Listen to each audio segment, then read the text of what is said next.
I am Yukt, welcome back to YouTube channel economics आसान है guys. आज हम इंडियन इकोनॉमिक डेवलपमेंट का chapter number 3 liberalisation, privatisation and globalisation LPG को continue करेंगे। गाइस प्रीवियस क्लास में हमने देखा था कि क्या रीजंस थे इकोनॉमिक रिफॉर्म्स के, कि इंडिया में 1991 में क्या आ गए थे, क्राइसिस आ गए थे, हमारा जो बीओपी था वो डेफिशिएट में था, फॉरेन एक्सचेंज डिक्लाइन होता जा रहा था, इनएफिशिएंट मैनेजमेंट थी, पब्लिक सेक्टर की पुअर परफॉर्मेंस थी। तो इतने जो क्राइसिस आए थे इंडिया में 1991 में, इन क्राइसिस ने क्या करा, इंडिया को फोर्स करा लोन लेने के लिए। तो इंडिया ने लोन लिया किससे, इंटरनेशनल फाइनेंशियल इंस्टीट्यूशन से। आईएमएफ हो गया, इंटरनेशनल मॉनेटरी फंड हो गया, वर्ल्ड बैंक हो गया। तो आईएमएफ एंड वर्ल्ड बैंक जो है एग्री हुए इंडिया को लोन देने के लिए, $7 बिलियन का लोन देने के लिए। बट उन्होंने कुछ कंडीशंस रखी कि अगर इंडिया कंडीशंस को फुलफिल करता है देन वो लोन देने के लिए रेडी है इंडिया को। तो क्या कंडीशंस रखी थी आईएमएफ एंड वर्ल्ड बैंक ने, उन्होंने कहा था कि इंडिया को अपनी इकोनॉमी को क्या करना पड़ेगा, ओपन अप करना पड़ेगा, कि पब्लिक सेक्टर की जो रोल है बेसिकली उसको रिस्ट्रिक्ट करना पड़ेगा, तभी क्या करेंगे वो लोन्स जो है इंडिया को देंगे। तो इंडिया ने क्या करा, एग्री करा उनकी कंडीशन पर और न्यू इकोनॉमिक पॉलिसी 1991 को लॉन्च करा। So guys new economic policy 1991 को ही बेसिकली डिटेल्स में देखेंगे और उसकी मेजर पॉलिसी जो है लिबरलाइजेशन, प्राइवेटाइजेशन एंड ग्लोबलाइजेशन उसको देखेंगे। सो गाइस बात करें the new economic policy NEP, जिसको हम इन शॉर्ट बोलते हैं, कब बेसिकली लॉन्च करी गई थी, जुलाई 1991 में लॉन्च करी गई थी। अब इसका एम क्या था, एनईपी का एम क्या था, to create a more competitive environment in the economy, कि इकोनॉमी के अंदर क्या करना है, कॉम्पिटिटिव इन्वायरमेंट क्रिएट करना है।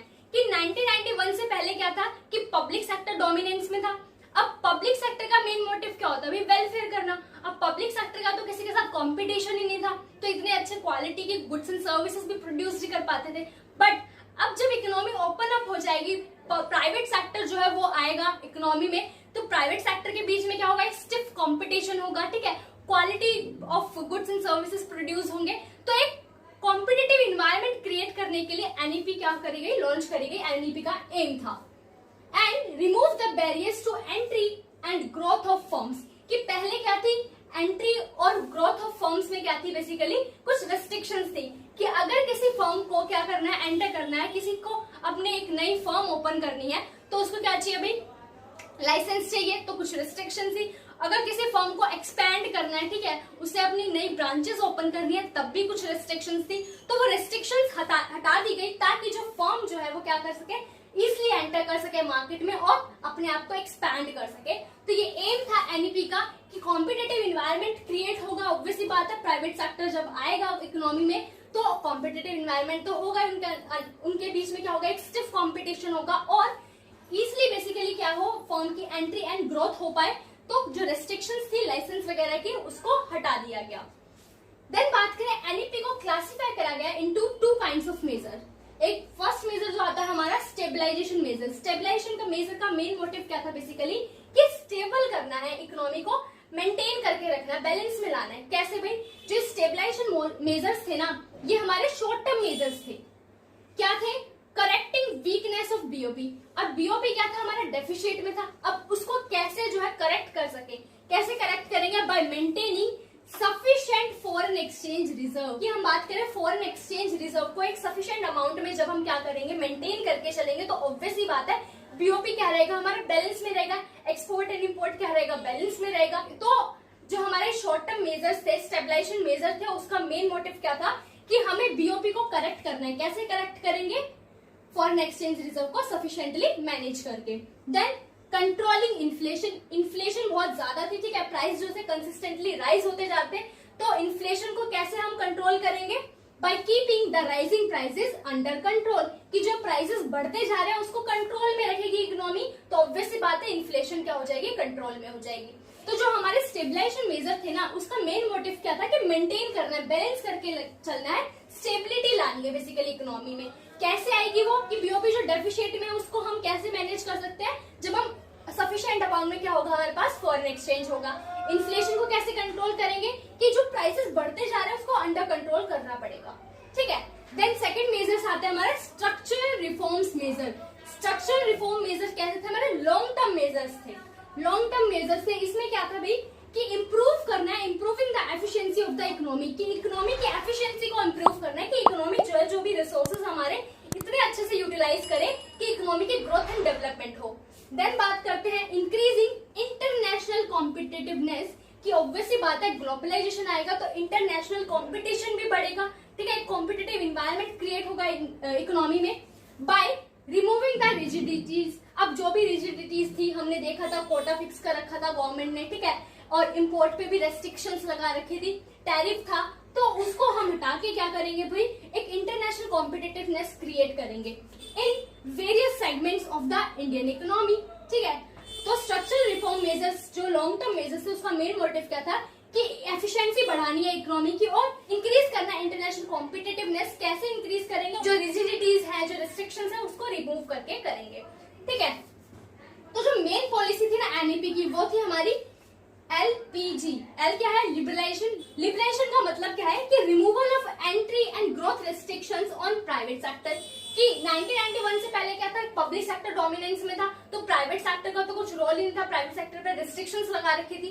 तो अब क्योंकि हमने इकोनॉमी को क्या कर दिया है भाई, लिबरल कर दिया, ओपन अप कर दिया, रेस्ट्रिक्शंस हटा दिया है, तो क्या करेंगे लिबरलाइजेशन में हम जो भी एंट्री पर रेस्ट्रिक्शंस थी और जो ग्रोथ पर रेस्ट्रिक्शन थी प्राइवेट सेक्टर पर उसको रिमूव कर देंगे, कि लाइसेंस को हटा देंगे, बेसिकली लाइसेंस को लिमिट कर देंगे, ठीक है, कि पर्टिकुलर इंडस्ट्री अगर ओपन अप करनी है तो उसी में लाइसेंस चाहिए, ठीक है, बाकी हम उसको रिमूव कर देंगे लाइसेंस को। और अगर ग्रोथ करनी है किसी फर्म को, किसी प्राइवेट सेक्टर को, तो ऑब्वियसली बात है उसको किसी लाइसेंस की जरूरत ना पड़े, वो अपने आप को इजिली एक्सपैंड कर सके, वैरायटी ऑफ प्रोडक्ट्स प्रोड्यूस कर सके, ठीक है। तो लिबरलाइजेशन का मेन मोटिव क्या है कि जो भी रेस्ट्रिक्शंस थी एंट्री एंड ग्रोथ को फर्म्स की उसको हटा दिया जाए। देन आता है प्राइवेटाइजेशन। प्राइवेटाइजेशन की बात करें तो नेम से ही समझ में आ रहा है कि ओनरशिप ट्रांसफर कर देंगे हम पब्लिक एंटरप्राइजेस की प्राइवेट एंटरप्राइजेस को। क्यों कर देंगे, क्योंकि पब्लिक एंटरप्राइजेस क्या थी भाई, पुअर परफॉर्म कर रही थी, लॉस में जा रही थी, ठीक है, तो इकोनॉमी की डेवलपमेंट एंड ग्रोथ में कुछ कंट्रीब्यूशन नहीं कर पा रही थी, तो प्राइवेटाइजेशन कर देंगे। क्या कर देंगे भाई, transfer of ownership, management and control of public sector to private sector. तो प्राइवेटाइजेशन में हम क्या करेंगे, ट्रांसफर कर देंगे, ओनरशिप है, मैनेजमेंट है, कंट्रोल है जो पब्लिक सेक्टर किसको, प्राइवेट सेक्टर को, कि प्राइवेट सेक्टर आए जो है इकोनॉमी में, कंपटीशन बढ़ेगा ऑब्वियसली बात है, और प्रोडक्शन बढ़ेगा, qualitative goods and services produce होंगे, तो ऑब्वियसली बात है इकोनॉमी का ग्रोथ एंड डेवलपमेंट होगा, तो प्राइवेटाइजेशन कर देंगे हम। देन आता है ग्लोबलाइजेशन। ग्लोबलाइजेशन का मतलब सेम से समझ में आ रहा है, ग्लोबली हम कनेक्ट हो पाएंगे, कैसे भाई, इंटीग्रेटिंग कर देंगे national economy with world economy, कि हमारी जो नेशन की इकोनॉमी बेसिकली इंडिया को हम क्या कर देंगे, वर्ल्ड की इकोनॉमी से कनेक्ट कर देंगे, कि ग्लोबलाइजेशन होगा तो ऑब्वियसली बात है ट्रेड हो पाएगा बेसिकली बिटवीन कंट्रीज, ठीक है। तो ग्लोबलाइजेशन का मतलब क्या है कि हम इंटीग्रेट कर देंगे हमारी नेशनल इकोनॉमी को किसके साथ, वर्ल्ड की इकोनॉमी के साथ। तो ये जो है मेन पॉलिसी थी किसकी भाई, न्यू इकोनॉमिक पॉलिसी की, एनईपी की 1991 की। मेन पॉलिसीज क्या थी, लिबरलाइजेशन, लिबरल कर दो बेसिकली, कि फ्रीली जो है प्राइवेट सेक्टर एंटर एंड अपने आप को ग्रोथ कर पाए। देन बात करें प्राइवेटाइजेशन। प्राइवेटाइजेशन में क्या करा, ओनरशिप जो कंट्रोल था पब्लिक सेक्टर का वो किसको दे दिया, प्राइवेट सेक्टर को दे दिया। और ग्लोबलाइजेशन में हमने क्या करा, नेशनल इकोनॉमी को कनेक्ट कर दिया, इंटीग्रेट कर दिया वर्ल्ड की इकोनॉमी के साथ, कि अब जो है ग्लोबली जो है क्या होगा, ट्रेड होगा, ग्लोबली जो है अब इंडिया जो है कनेक्ट कर पाएगा अदर कंट्रीज से। अब सबसे पहले हम बात करेंगे लिबरेशन की, अदर टू जो पॉलिसी हमारी प्राइवेटाइजेशन ग्लोबलाइजेशन उसको हम बाद में देखेंगे।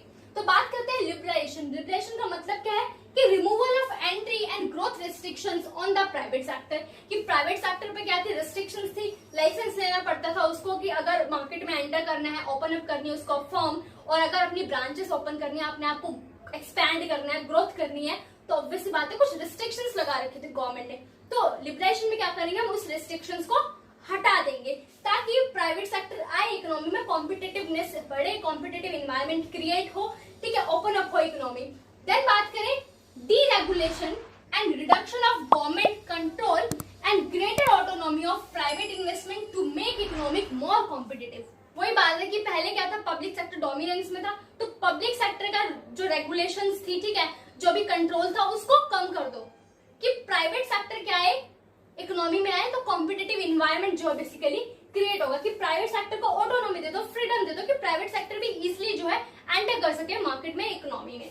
देन बात करें बिजनेस को क्या दे दो, is given in free hand, कि बिजनेस को फ्री हैंड में दे दो, मतलब प्राइवेट सेक्टर को दे दो, and allowed to run on commercial line, कि उनको अलाउ कर दो कि कमर्शियल लाइन पे क्या करें, वो रन करें, मतलब कि गुड्स एंड सर्विस का प्रोडक्शन करें, उसका ट्रेड करें बेसिकली।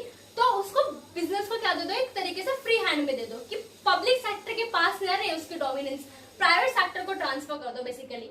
तो ऑब्वियसली बात है लिबरेशन में हमें क्या करना है, जो रिस्ट्रिक्शंस है प्राइवेट सेक्टर को उसको रिमूव करना है, गवर्नमेंट पब्लिक एंटरप्राइजेस के रोल को कम करना है ताकि प्राइवेट सेक्टर इन्वेस्ट कर सके, अपनी न्यू फर्म्स जो है ओपन कर सके, उसकी ग्रोथ कर सके, कॉम्पिटिटिव इन्वायरमेंट क्रिएट कर सके, जिससे क्या होगा कमर्शियल लाइन पे रन कर पाएगी हमारी इकोनॉमी भी। अब पर्पस क्या था लिबरलाइजेशन करने का? पर्पस क्या था कि to unlock the economic potential of the country, कि इकोनॉमी का पोटेंशियल है वो अचीव कर सकती है, बट वो उतना अपना पोटेंशियल अचीव नहीं कर पा रही थी। क्यों? क्योंकि पब्लिक सेक्टर की पुअर परफॉर्मेंस थी।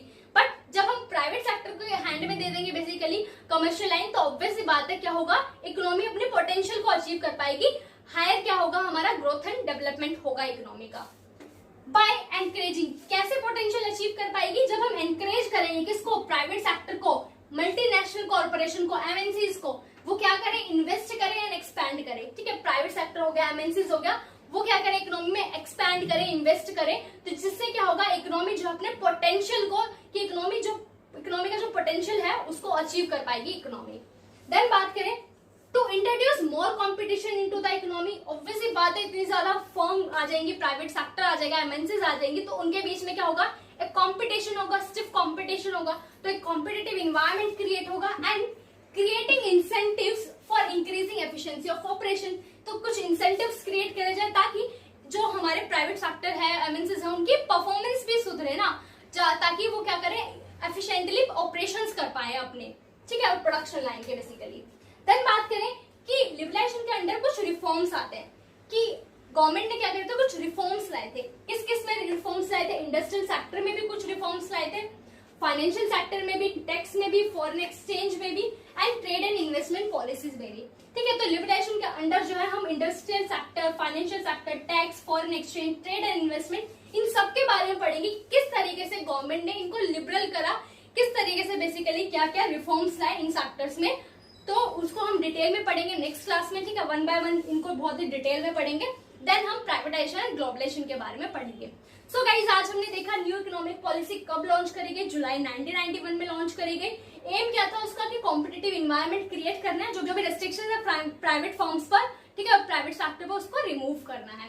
देन क्लासिफाई करा गया 2 मेजर्स में। स्टेबलाइजेशन मेजर में क्या था कि बीओपी को बैलेंस में करके चलना है, सफिशिएंट अमाउंट जब हम फॉरेन एक्सचेंज का रखेंगे तो ऑब्वियसली बात है बीओपी बैलेंस में होगा। इन्फ्लेशन को कंट्रोल करना है। देन स्ट्रक्चरल रिफॉर्म में क्या था कि हमें इकोनॉमी की एफिशिएंसी को इंप्रूव करना है और इंटरनेशनल कॉम्पिटिटिवनेस बढ़ानी है। मेन पॉलिसी क्या आती है, LPG, liberalisation, privatisation, globalisation. LPG में क्या था कि जो भी एंट्री एंड ग्रोथ पे रेस्ट्रिक्शंस थी प्राइवेट सेक्टर पे, उसको रिमूव करना। प्राइवेटाइजेशन में क्या था कि ओनरशिप जो है पब्लिक सेक्टर की, वो किसको देना, प्राइवेट सेक्टर को देना। ग्लोबलाइजेशन में क्या था, नेशनल इकोनॉमी को वर्ल्ड की इकोनॉमी के साथ कनेक्ट करना, इंटीग्रेट करना। तो लिबरलाइजेशन का मतलब ही है कि भाई हमें क्या करना है, जो भी ग्रोथ और एंट्री पर रेस्ट्रिक्शन थी प्राइवेट सेक्टर की, उसको रिमूव करना है। क्यों करना है भाई, ताकि इकोनॉमी अपने पोटेंशियल को अचीव कर सके और कॉम्पिटिटिव इकोनॉमी फॉर्म हो सके। तो रिफॉर्म्स जो आए थे लिबरलाइजेशन के अंडर, वो industrial, financial, tax, foreign exchange and trade and investment policies में आए थे, और उसको हम नेक्स्ट क्लास में डिटेल में पढ़ेंगे। सो गाइस, आज के लिए इतना ही, मिलते हैं नेक्स्ट क्लास में। Thank you.